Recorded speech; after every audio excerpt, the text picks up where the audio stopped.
जो land reform Bihar में पिछले 40-50 साल 60 साल में कभी नहीं हुआ, भूमि सुधार नहीं का कानून नहीं पास किया गया, भूमि सुधार की दिशा में कोई प्रयास नहीं किए गए, उसका परिणाम ये हुआ है कि समाजवाद के नाम पर राजनीति करने वाले लोगों के शासन, लंबे शासन काल के बाद भी बिहार में, रूरल बिहार में करीब करीब 60% लोग भूमिहीन हैं।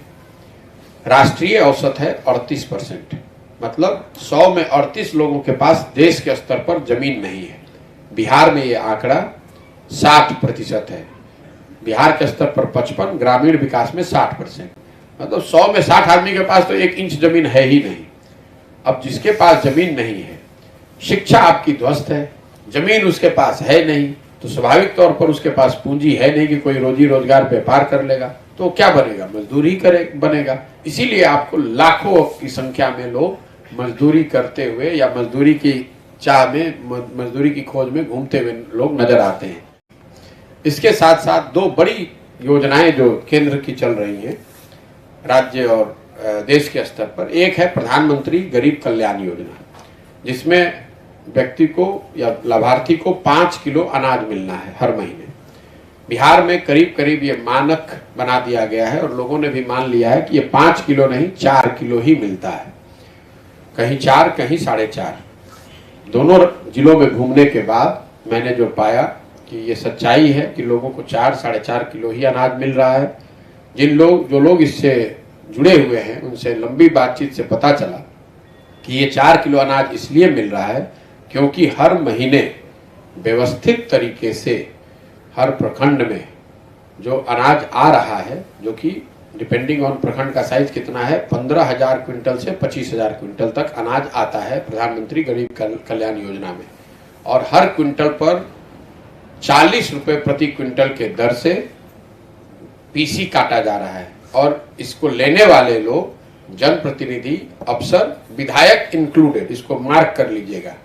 प्रधानमंत्री गरीब कल्याण योजना में कम से कम चंपारण में ज्यादातर विधायक तो बीजेपी के ही हैं, तो वहां पर प्रधानमंत्री एक और गरीब कल्याण योजना में 5 किलो अनाज देने की बात कह रहे हैं, और उन्हीं के पार्टी के विधायक बिहार में हर महीने उसमें से सिस्टमेटिक तरीके से, व्यवस्थित तरीके से पीसी काट रहे हैं। पूर्वी चंपारण में प्रखंड स्तर पे इस तरह के लोग जो कि इसमें जुड़ना चाहते हैं, इसके संस्थापक बनना चाहते हैं, वो एक बहुत बड़ी संख्या है। 8 जनवरी को जब जिले का यहाँ सम्मेलन होगा तो वहाँ आप देख पाएंगे, ये सारे लोग वहाँ निमंत्रित होंगे, ये साथ में बैठ के चर्चा करेंगे।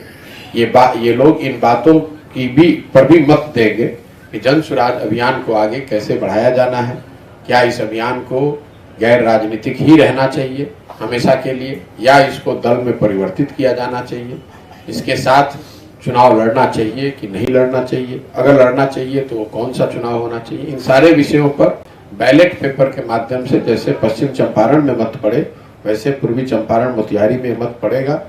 वहाँ हवाई अड्डे ग्राउंड पर, मैदान पर जो जिले का सम्मेलन है उसमें इस बात को लेकर सारे लोग बैठेंगे, चर्चा होगी और आगे का निर्णय लिया जाएगा। अभी नीतीश जी आ रहे हैं, मुझे किसी ने बताया कि कोई यात्रा शुरू कर रहे हैं, तो एक तो खुशी ये है कि चलिए कम से कम जमीन पर लोग उतर तो रहे हैं, लेकिन नीतीश जी तो अपने तरीके से यात्रा करते ही रहते हैं, पहले भी किया है उन्होंने।